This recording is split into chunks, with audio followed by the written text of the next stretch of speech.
بسم اللہ الرحمن الرحیم۔ سوال یہ ہوا، نماز کے دوران اگر ٹوپی گر جائے تو کیا اسے پہن سکتا ہے؟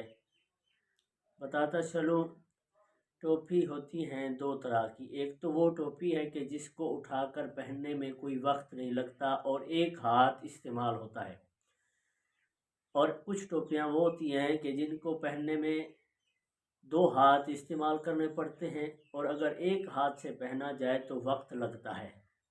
اگر تو اس طرح کی ٹوپی ہے کہ جس کے پہننے میں ایک ہاتھ یوز ہو اور اسے پہنتے ہوئے کوئی وقت بھی نہ لگے اور فوری پہن دی جائے، تو ایسی ٹوپی کو اٹھا کر پہن لینا چاہیے، یہ بھی اس شرط کے ساتھ کہ بار بار نہ گر رہی ہو۔ اگر ایک دو مرتبہ ہو گیا تو پہن لے، ورنہ چھوڑ دے۔